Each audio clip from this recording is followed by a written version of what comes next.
Israel, put your hope in Yahweh.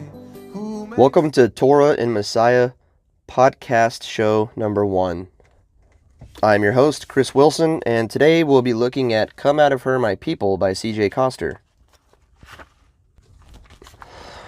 Those who read the newer translation of the scriptures are very often robbed of seeing what the original Hebrew text meant because of the modern tendency towards a free translation, or to use, quote, dynamic equivalence, end quote, as the modern translators call it.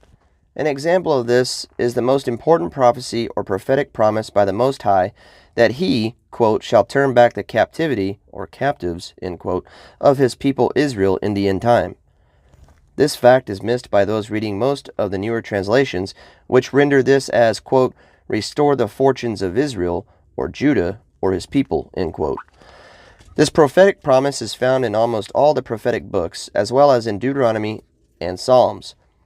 The most profound among these prophecies concerning the captivity of Israel are, of course, found in Acts chapter 7, verse 42 and 43, Amos chapter 5, verse 25 through 27, Micah chapter 4, verse 10, and many places in the book of Jeremiah. Now, what is it meant by this captivity? First and most important of all is to realize that someone is not in captivity by choice, that is, of his own free will. He is in captivity because someone, or someone higher up, has decided that he should be there. Nobody who is in captivity wishes to be there. Nevertheless, he is held captive. Secondly, let us see why Israel was sent into captivity. We read in Deuteronomy 28:15, verse 41, verse 58, and verse 64 that Yahweh said he shall send them, and their sons and daughters, their posterity, into captivity because of them not obeying the voice of Yahweh, because of them not observing all the words of the teaching, commonly known as law. This captivity is often called scattering, which virtually is a synonym for it, or parallels it. The well-known dispersion or diaspora or exile also has the same meaning. Then we read in Deuteronomy chapter 30, verses 1 through 8 of the blessed promise that if his people turn back to him, he shall turn back their captivity and return to them to their land. And they shall again obey the voice of Yahweh and do all his commandments. This prophecy has not come to consummation yet. It has not been completely fulfilled yet. So they were sent into captivity, they went into exile, they were sent into dispersion, they were scattered among the Gentile nations because they did not obey the voice of Yahweh. They did not observe to do all the words of the teaching. Likewise, their return to the land is accompanied by or preceded by their return, turning back, to Yahweh and to obey his voice. Their physical return to the land of Israel is not the important issue at stake. No, the all-important requisite and essential goal is that they turn back to him and obey his voice and observe to do all the words of the teaching. This captivity is generally known as the Babylonian captivity or Assyrio-Babylonian captivity. Although an estimated 25% of those who were captives in Babylonia returned in 2 stages with Ezra, Zerubbabel, and Nehemiah in the year 538 BCE, and thereafter the vast majority of the 12 tribes were still in exile, were still dispersed or scattered, or still remained in captivity, until recently, when they started to come back to their land. This return started since the land of Israel became a reality again in the year 1948 CE, and since then there has been a steady and increasing return to Israel. However, the spiritual return, or turning back, is still feeble, almost lacking up to now. Their spiritual turning back from Assyrio-Babylonian captivity is still sorely wanting. The great end-time outpouring of the Spirit, the great cleansing, the great reviving of the dead bones is yet to come.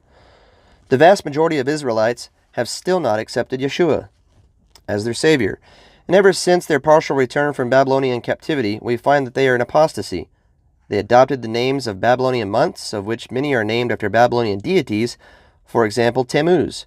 Many synagogues have the Babylonian zodiac on their floors. A few other relics of astral worship are still evident, details of which we do not want to elaborate on at the present. The scriptural Levitical priesthood has also been superseded by laymen, the Sadducees and Pharisees, etc. But let us leave expounding all the details of their apostasy for a moment. At this stage, the born-again Gentile believer might ask, quote, "But what have I got to do with it?" There is no concern of mine. This pertains to Israel after the flesh, end quote. Our reply to this is, 1. The passage in Romans chapter 11, verses 17 through 24 clearly tells us that the believing, born-again, Gentile believer is grafted in among the true Israelites. 2. In Ephesians chapter 2, verse 19, and Ephesians chapter 3, verse 6, we read that the Gentile believer becomes a fellow citizen and a fellow heir with a faithful Israelite, and becomes a member of the household of Elohim, that is Yahweh. Number 3. Romans chapter 15, verse 27 tells us that the born-again Gentiles become partakers of Israel's spiritual matters. 4.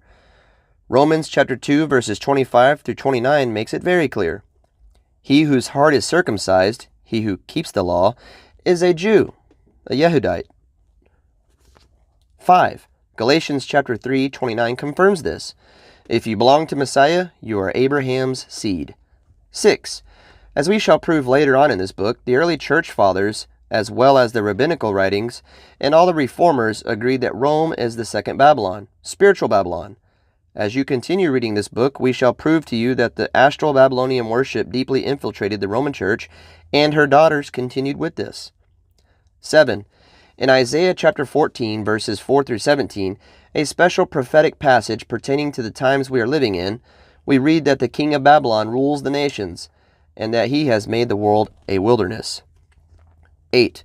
In Daniel chapter 2, verses 28 through 45, another end-time prophecy, we read that the king of Babylon is the head of this image, which represents the Gentile nations of the world. All the nations of this world and all the inhabitants of this earth are part of this image of which the king of Babylon is the head, and which will be crushed to pieces, pulverized, when Yeshua comes. Number 9. Jeremiah chapter 50 and chapter 51 clearly affirm this, as well as most astounding end-time prophecies in Revelation chapters 13 to 19, clearly revealing to us how all the nations of the earth have been made drunk with the wine of her fornication. Jeremiah chapter 51, verse 7, Revelation chapter 17, verses 2 through 5, and how she has corrupted the earth. Revelation chapter 19, verse 2. Number 10. The only nation which is excluded from the end-time plagues and ultimate destruction is true Israel, the new covenanted Israel, the renewed Israel. That is why we read the oft-repeated call by the Most High, "Come out of her, my people." The first one to be called out was Abram in Genesis chapter 12, verse 1, and the final call to come out of Babylon comes to us in Revelation chapter 18, verse 4. You, my brother and sister, you are in this captivity too, this Babylonian captivity, not by choice, but because Yahweh has determined it to be so, and he is calling you and me to come out of her, for he is turning back our captivity. Ever since the Reformation beginning at the beginning of the 16th century, there have been steps taken to come out of her. This book, which you now read, is part of the final call and part of the restoration of all matters. Acts chapter 3, verse 21. We do not profess that further light will not come, for indeed our Savior will complete that which he has now started. Quote, he will thoroughly purge his threshing floor. He will burn up the chaff with unquenchable fire. End quote. Matthew chapter 3, verse 12, King James Version. This book serves to unveil the great apostasy, as Bible translators like to call it, as it is described in 2 Thessalonians chapter 2, verse 3 through 12. It reveals to us the mystery of lawlessness.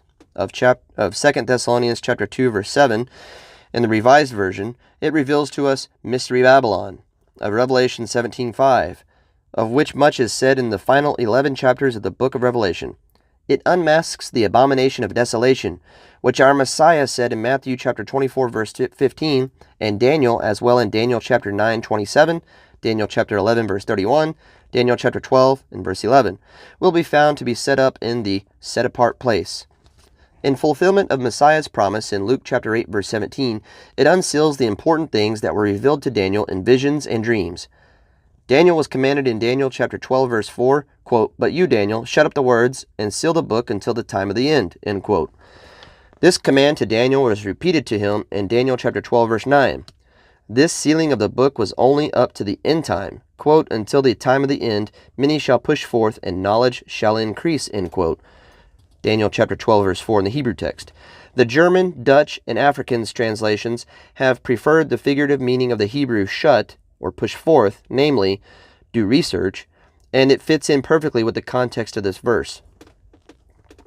The revelation of the abomination of desolation, Daniel chapter 9, verse 27, Daniel chapter 11, verse 31, and Daniel chapter 12, verse 11, and all the things, what will be in the latter days, Daniel chapter 2, verse 28, 7, verse 18, and 27, Daniel chapter 8, and verse 17, and 19, and 26, Daniel chapter 10, verse 14, chapter 11, verse 40, and chapter 12, verses 1 through 3, are described for us in Daniel's chapters 2, 7, 8, 9, 10, 11, and 12.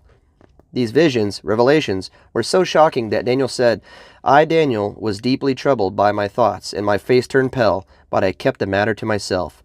Daniel chapter 7, verse 25 or 28, NIV. In Daniel chapter 7, verse 15, he said, quote, my mind disturbed me, end quote, NIV. In Daniel chapter 8, verse 27, he said he, quote, fainted and was sick for days, end quote. Daniel chapter 10, verse 8, and verses 16 through 17, Daniel further recorded the sickening effect these revelations had upon him. Quote, I had no strength left. My face turned deathly pale, and I was helpless. Am overcome with anguish. I am helpless. My strength is gone, and I can hardly breathe, end quote, from the NIV. That is exactly how we felt too, when the abomination of desolation, the great apostasy, the mystery of lawlessness, and mystery Babylon were unveiled to us. The Spirit of truth was indeed guiding us into all truth, John chapter 16, verse 13, convicting us of sin, of righteousness, and of judgment, John chapter 16, verse 8. The Spirit was truly declaring to us our transgression and our sin, Micah chapter 3, verse 8. Our Elohim was verily fulfilling his promise of Ezekiel chapter 36, verse 27, quote, I will put my Spirit within you and cause you to walk in my statutes, and you will keep my judgments and do them, end quote. The fire of the baptism of the Spirit does indeed, quote, burn up the chaff with unquenchable fire, end quote. Matthew chapter 3, verse 12. All right, I appreciate you listening. That was C.J. Koster from Come Out of Her, My People. And stay tuned as we delve into more chapters of the book each day. And if you like what you hear, or if there is a topic that you would like to hear me read, please leave a comment below and share this video. And I appreciate it. And as always, Yahweh bless you and be with you, and may you have a restful week in Him. Thanks. Yahweh, who makes wars to cease, who tears down kings and queens. For your sake, Israel, He will do all these things. Hope in Yahweh.